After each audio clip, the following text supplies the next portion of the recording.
хотя они, и хотя уже прошло 8 лет, как они не виделись. Мгм. Так, значит, они до сегодняшнего дня с Элкой были связаны, Но связаны, с связаны, это настоящее время. Элкой были связаны лучшие чувства. Да, значит, лучшие чувства. То есть он ее любит все равно, хотя, в общем, давно уже женат на другом. Мгм. Так, Михаил. Извините, а можно короткий вопрос? Да. Получается, что имена собственные тоже склоняются тут? Мик Это, Элкин. значит, тоже интересный вопрос, который зависит от диалекта. Именно имена собственные, причем личные имена, а не фамилии. Но фамилии иногда тоже зависит от диалекта, значит, имена собственные, как раз только они из существительных и склоняются. Единственное исключение – это мамы, мамен, в дательном падеже, значит, тате, татн, в винительном и дательном, зейде, зейден, в винительном и дательном, бобе, бобен, в дательном, в некоторых диалектах ид, аид, аидн, но редко это встречается, но у литваков встречается, значит, еврей. Машиах, Машиахан, Мессия, Мессию, Машиахан. Менч тоже зависит от диалекта, значит, менч, менч и хоп дерзен, менчен не во всех диалектах, и кажется все.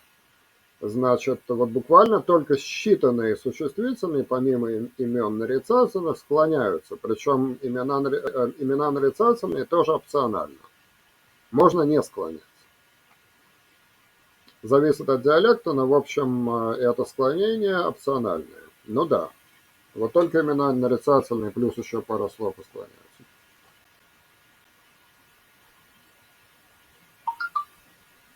Так, Михаил. Так. Эрхот Дерибер Ланг Гежухт Гулегенхейт. Гелегенхайт. Гелегенхейт. Да, тут, значит, я отмечу интересный момент. В советском идише это тоже, опять же, диалектная такая вот вещь.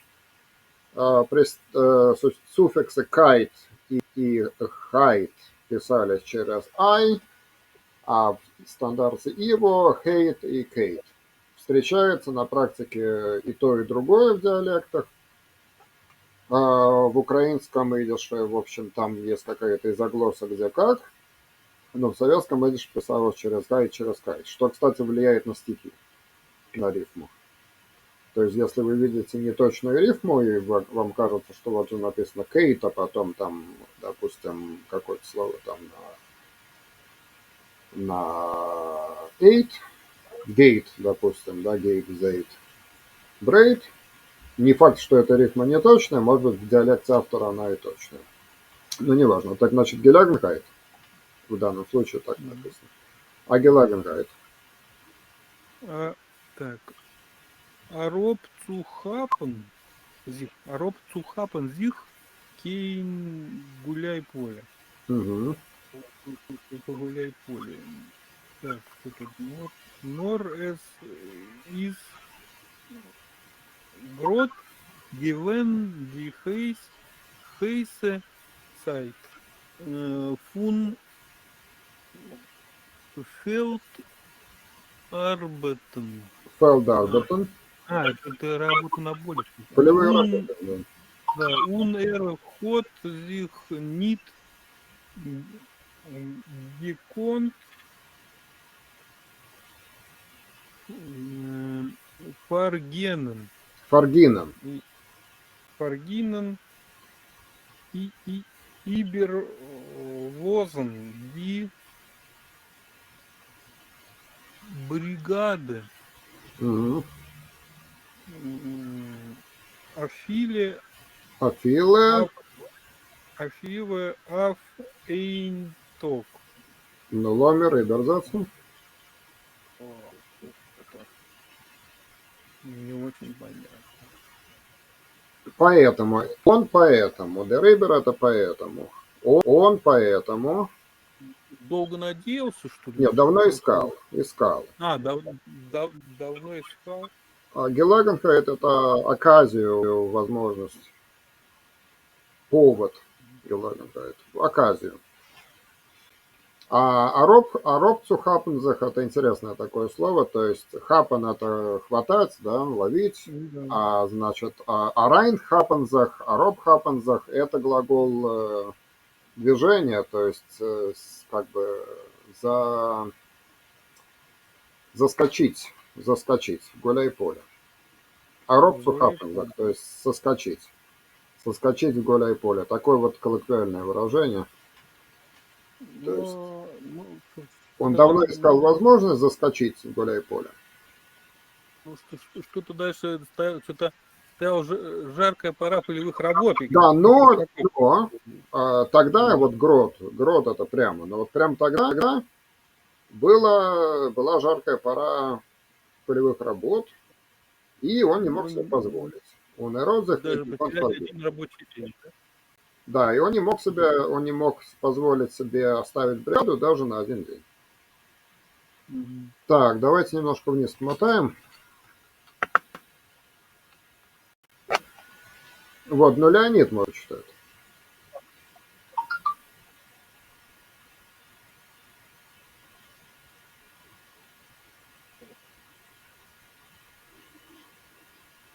Леонид? Ицтобер, вот следующий абзац.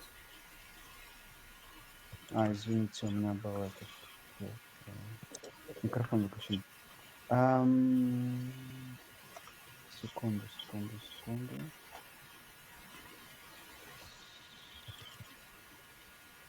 Я что-то не могу найти. Ицтобер, вот с третьей строчки. Третья строчка, понял. Yes. It's over.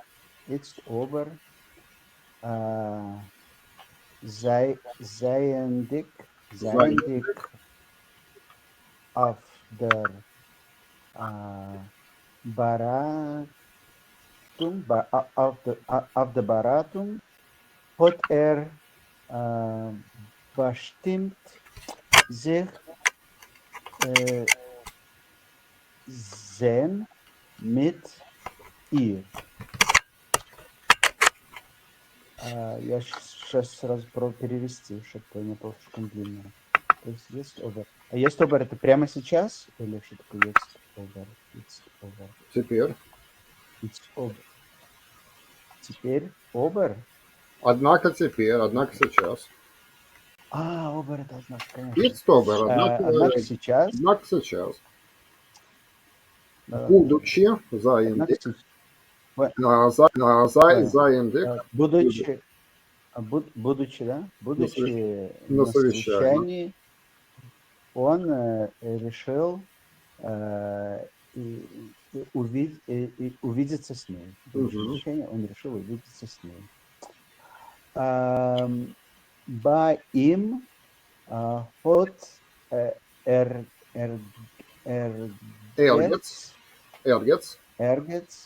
Ergetz a viele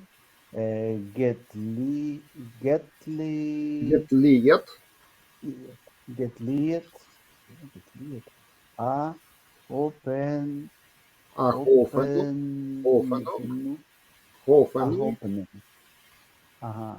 Hoffnung als der Wissendig sich wegen der Beratung wird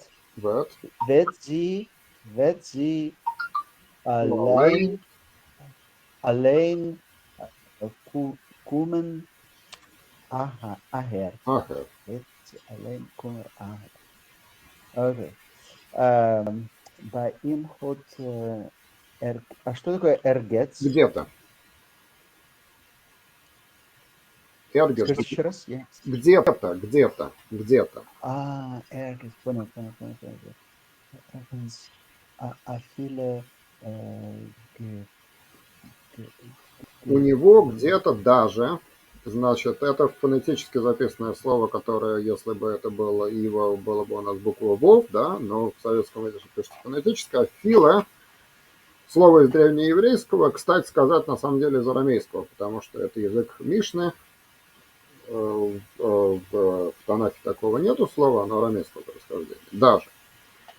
У него где-то даже... Тлела, это тлеет, тлела. Тлела надежда, Угу. тлела надежда, что зная, Ну, узнав. зна- Здесь как бы Узнав. настоящее время, узнавая, но узнав, да. Узнав. Мгм. Узнав о это совещании, что узнав о совещании, она придет одна. Она сама. Сюда сама. придет, да. В данном случае сама. Зиолейн, она сама сюда придет. Она сама придет сюда. Ага, понятно. Вот, так, теперь вот Ася. Так, а где? Норм здесь. Нет, Еда Смол. Еда Смол, это 6-я строчка. 5-я. Так, то есть выше, чем норм здесь. Еду, вот раз, два, три, читать посередине 5-й строчки. Ага. Это small, wenn es hat sich geöffnet Tier, hat beunruhigter sich umgeguckt. Каждый раз, когда открывалась дверь, он беспокойно оглядывался. Норм siehst. Die Beratung ist schon gegangen zum Sof und Elke ist nicht gekommen. Но напрасно. Совещание уже закончилось. Шло к концу. Шло к концу, а Элька так и не пришла. Gehen zu ihr auf der Arbeit, wie sie ständig voll mit Menschen, hat sich ihm nicht gewollt, besser zu gehen zu ihrer Heim. Ему не хотелось идти к ней на работу, где постоянно много людей, поэтому лучше пойти к ней домой. Поэтому, да, ему не хотелось, поэтому лучше пойти к ней домой. Причем, смотрите, zugehen здесь написано без пробела, то есть, видимо, имеется в виду действительно глагол zugehen, то есть лучше подойти. Лучше подойти к ней домой. Ну, Ольга, немножко еще, чуть-чуть. А минуткине. Батог. Батог. Батог in Zeit, наверное, да? In Zeit. Написано Zeit. In Zeit von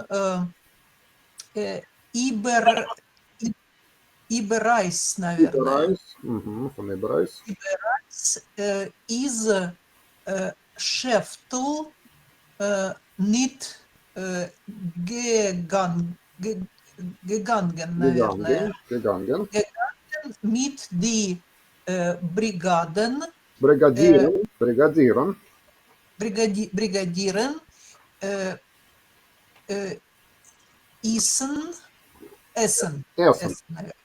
Essen.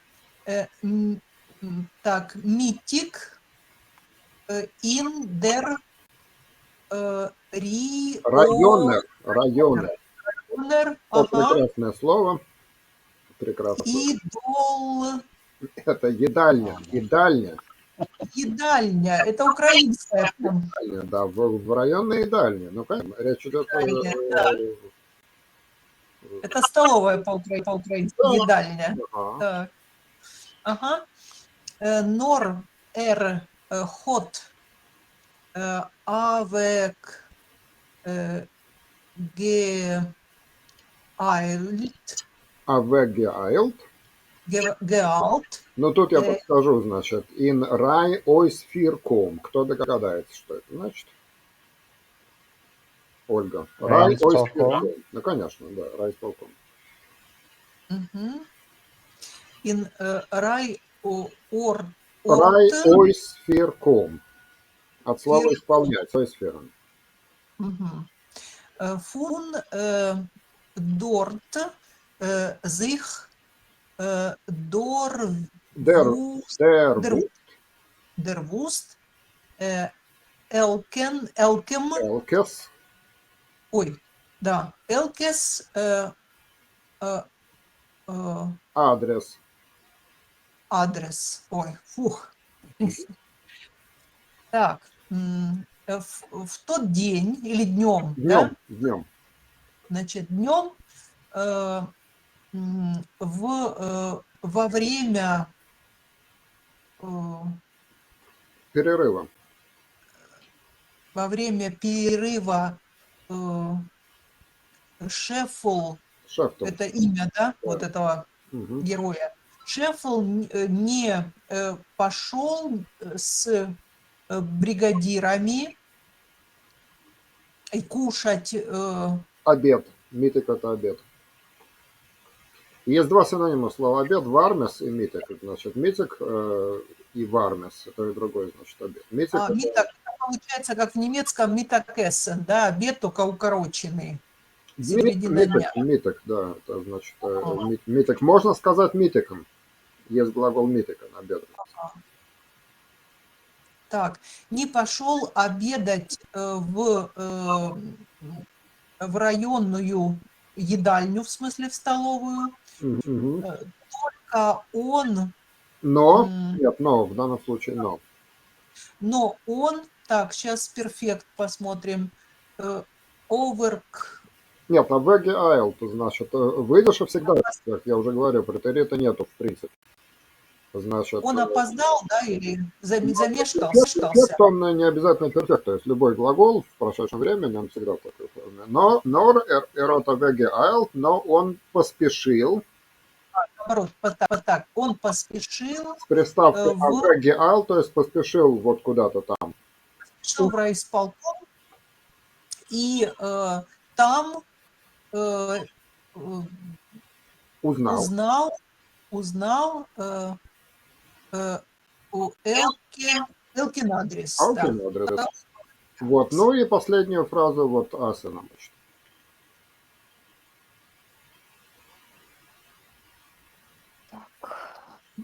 Элкин адрес. Auf dem Weg zum... Не, до этого еще одна фраза. После адреса. Die hat gewohnt. Я не вижу, мне кажется. Die hat gewohnt. Sie hat gewohnt ganz weit vom Center, noch der Hilzerner Brick, in einem nicht lang zurück ausgebauten zweistöckigen Haus. Она жила совсем недалеко от центра. Не, наоборот, zwei. Весьма далеко. Ой, да, совсем далеко, да. От центра за деревянным мостом в недавно построенном двухэтажном здании. Угу. Вот, теперь мы читаем, переходим к стихотворению, к стихотворной части.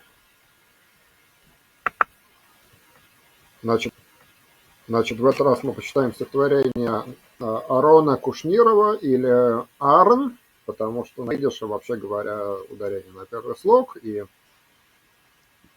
вторая гласная редуцируется, поэтому в советских изданиях мы можем увидеть Арн Кушниров, да, Арон Кушниров, один из самых известных советских еврейских поэтов. Вот сейчас почитаем стихотворение, которое я уже набрал в орфографии Ива.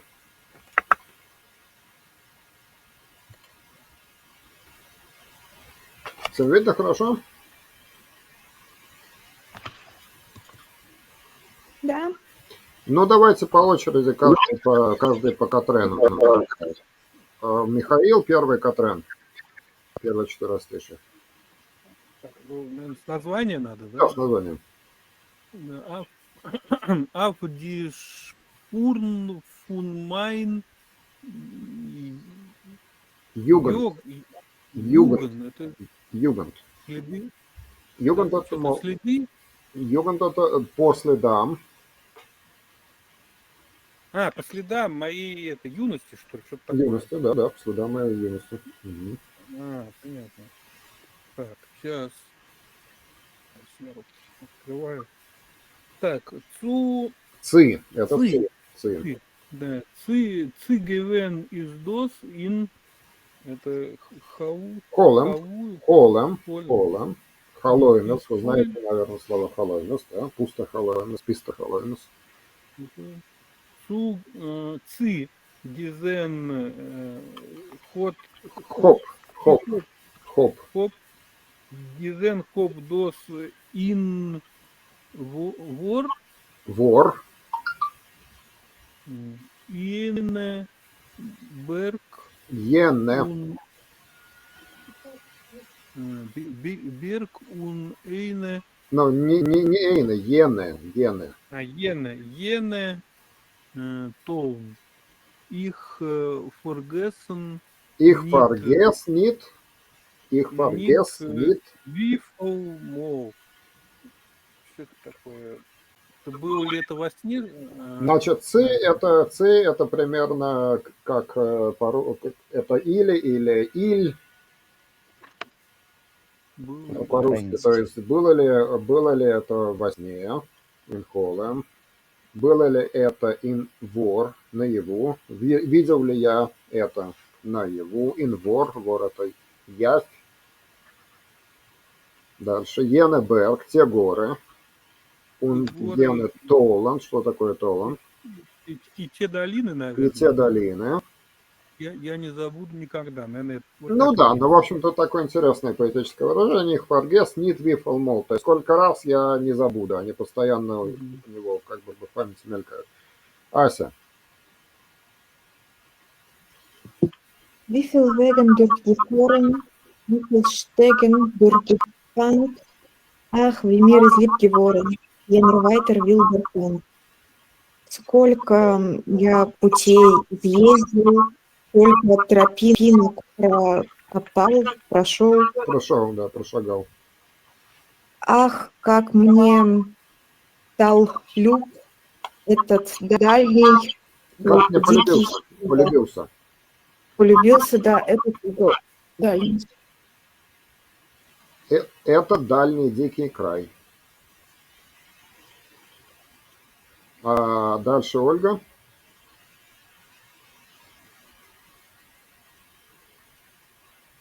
Ольга, Да. Минутки. Я просто включаю микрофон. 3, 4 стишь.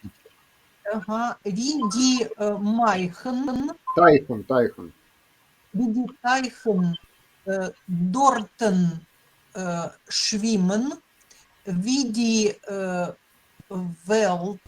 велдер, види велдер wachsen, wie de Wälder wachsen wilde, wie dort seinen Chlor die Роймен. Räumen, wie die Weiten seinen milde. Милд. Milde. Мгм. Но вообще, кстати сказать, это когнат английского mildness, действительно. Ну, милд. Ага. Мгм. Так, это, наверное, все полюбуйся, да, как Как реки, Тайх это река. ага, так, как реки Там. там катят волны, да, Плывут, буквально, если.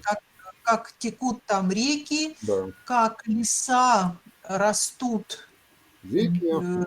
дикие, как там Ясны. Ясны. Зайненклор. Роймен буквально пространство, то есть просторы. Как там ясны просторы. как там ясны просторы, как так, Вайлен, Вайтен. Дали. Вайтен, как широки, наверное, Да, как дали. Как как дали. дали.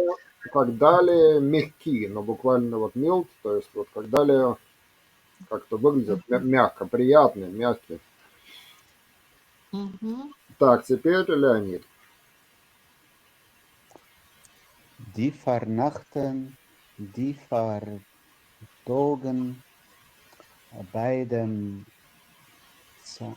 bei dem zarten, Himmelrand, bei dem zarten Himmelrand. Ach, wie ich hab lieb geklogen, jenes, Енем. jenem weiten, wilden Kant. Die Vernachten. Was ist Вечера. für Vernachten? Вечера. Понял. Эти вечера, die Vertogen, эти дни, что ли? Нет, это предрассветные часы. То есть это интересное такое слово. Фарток это перед днем, да, перед день, как бы. Это предрассветы. Типа зори какие-то. Ну да, типа как бы вот еще до зари, часы до зари. Ну тут красиво получается. То есть Фарнафтон это то, что перед ночью, а Фартоган то, что перед днем. Мгм. Ага. Bei der zarten Himmelklar. Himmelrand это горизонт. У нежного горизонта, да, как бы у нежного края небес. Да, у нежного горизонта, края, ну да, горизонта. Ах, как я Либгекорн полюбил. люблю. Тут два синонима. До этого, значит, мир из Либгеворен, то есть меня полюбилось, а здесь Либгекроган полюбил. Либхопм это любить, Либкриган это значит полюбить. Кроган. Кроган. Все, Либгекроган полюбил. Кроган, да, полюбил. Эту Дальний край. Эту дальнюю, дикую Это страну. дальний дикий край. Кант это край. Дальний дикий край. Кант это край. Дальний дикий край. Ну давайте еще по-быстрому дочитаем.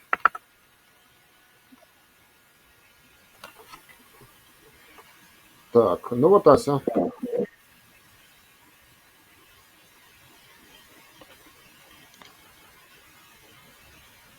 Ася.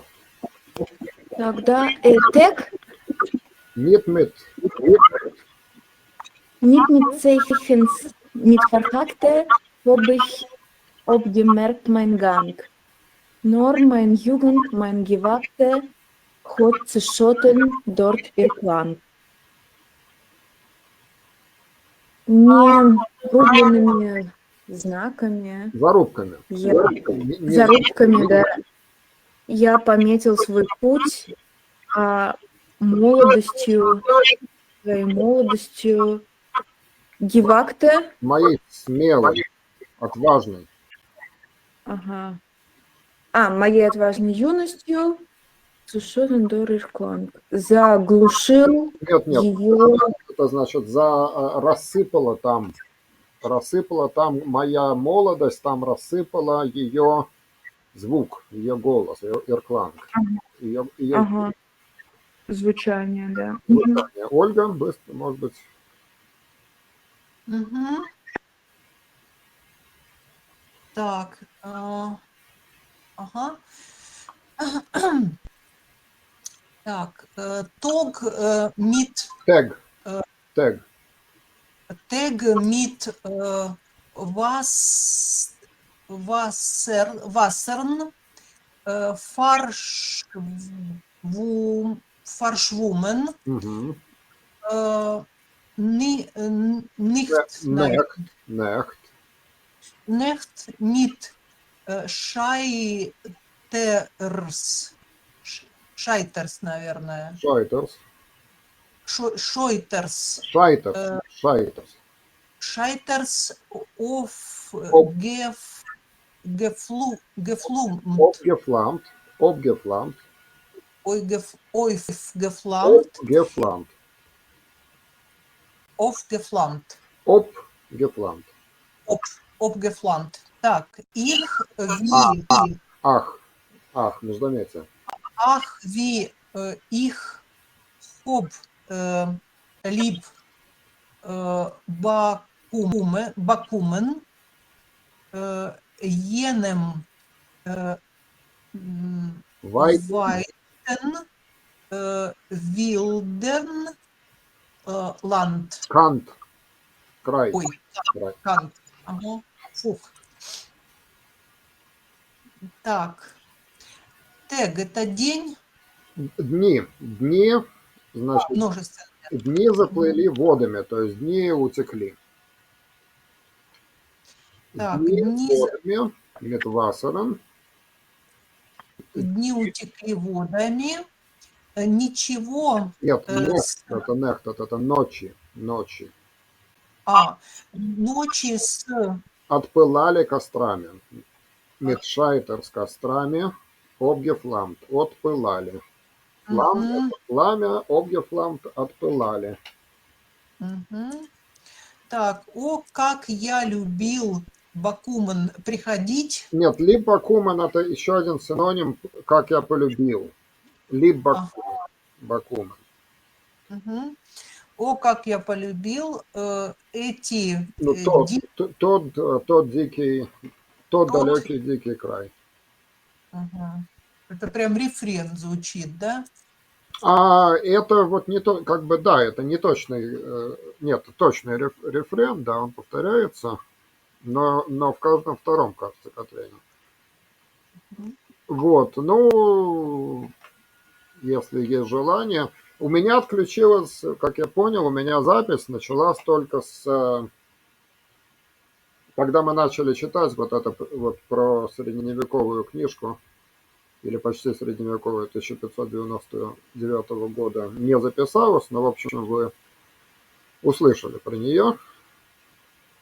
Я могу, если хотите, вам скинуть для интереса PDF этой книжки, я могу скинуть в группу. Посмотреть просто на вот такое вот барочное произведение, каббалистическое 16 века, если хотите. Ну вот, дочитаем стихотворение или уже как хотите? Дочитаем?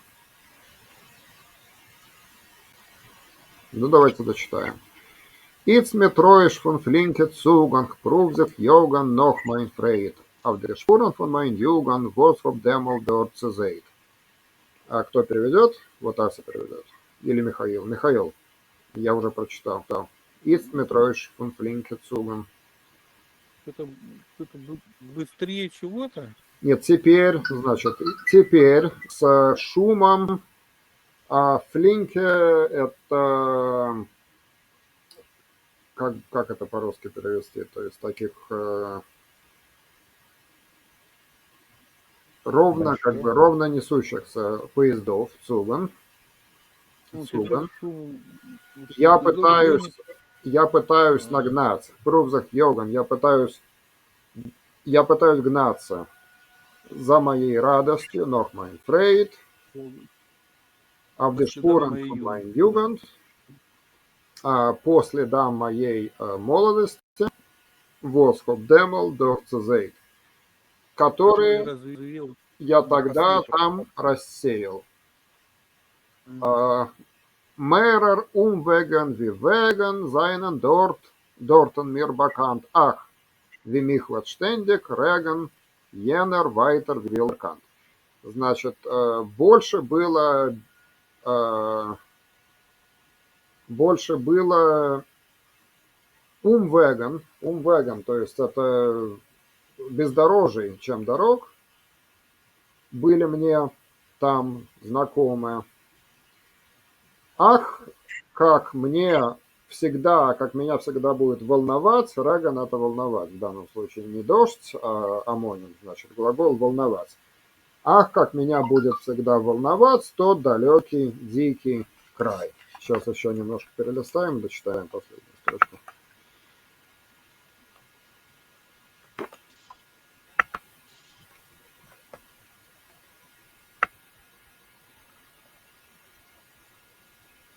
А что, Рейган это волновать?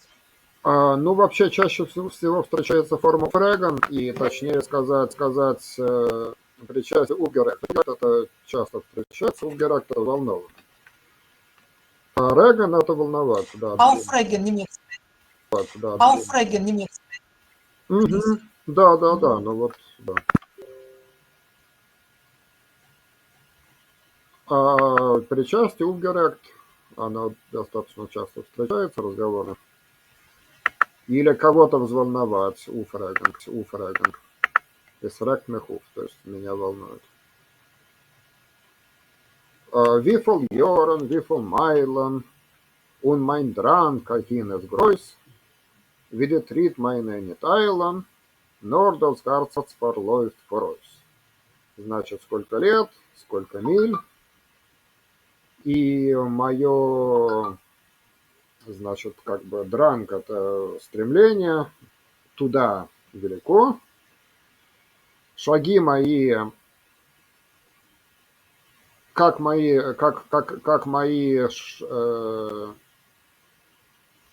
шаги не спешат, но сердце бежит впереди. То есть сердце бежит еще перед шагами. То есть я спешу, а сердце уже там. Jugend meine Jugendreihe, dorten geht mit mir benannt, ach, wie mir es lieb und teuer, jener weiter heller Hand. Молодость моя, молодость верная, там идет со мною вместе. Ах, как мне дорог, любимый дорог, тот далекий, яркий край. Значит, Кушнерова обвиняли в Советском Союзе, обвиняли его в есенничании. Если вы внимательно почитаете и сравните его стихи, ну вот это вот прочитаете, ну, в общем, да, это в каком-то смысле еврейский Есенин. Чем, собственно, нам и интересен, у него много таких вот зарисовок о очень эмоциональном отношении к природе, эмоциональном отношении к людям, то есть вот такие есенинские стихи, в общем, у него. Вот, так что домашнее задание, значит, прочитать этот стих, разобрать от начала до конца, постараться разобраться. В общем, он красиво написанный, много повторяющихся строчек, которые идут рефреном. Вот, если хотите, я еще расскажу пару слов о этой старинной книжке, потому что у нас вырубила запись или нет, или мы уже тогда разойдемся, как хотите. А скажите, он, когда вот пишет об этом крае, он какой край конкретно? Он имеет в виду какой-то конкретный край? Да. Я Биробиджан имею в виду, окрестности Биробиджана. Okay. Он там жил, в общем, не так долго, но действительно такой после Украины, после Москвы, это выглядело как такой вот действительно удивительный край. Там сопки, значит, горные реки, ручьи. Все это такое волшебное впечатление, тайга. Но, в общем, он имел в виду, конечно, Дальний Восток. Но другие стихи у него есть, посвященные средней полосе России. То есть, он природу очень любил. Кстати сказать, вот есть такой шаблон, стереотип, который я давно уже намеренно опровергаю, что якобы поскольку евреи это народ городской по преимуществу, то, наверное, стихи все городские. Неправда совсем. Потому что, во-первых, были поэты городские, которые, тем не менее, восторгались природой, если куда-то там в лес сходили, то восторгались этим лесом. Во-вторых, и местечковые, деревенские есть поэты, сколько угодно, например, вот Мойша Кульпов, который много провел в своей жизни времени в хуторах белорусских, там в деревнях, и поэтому у него вот белорусская природа.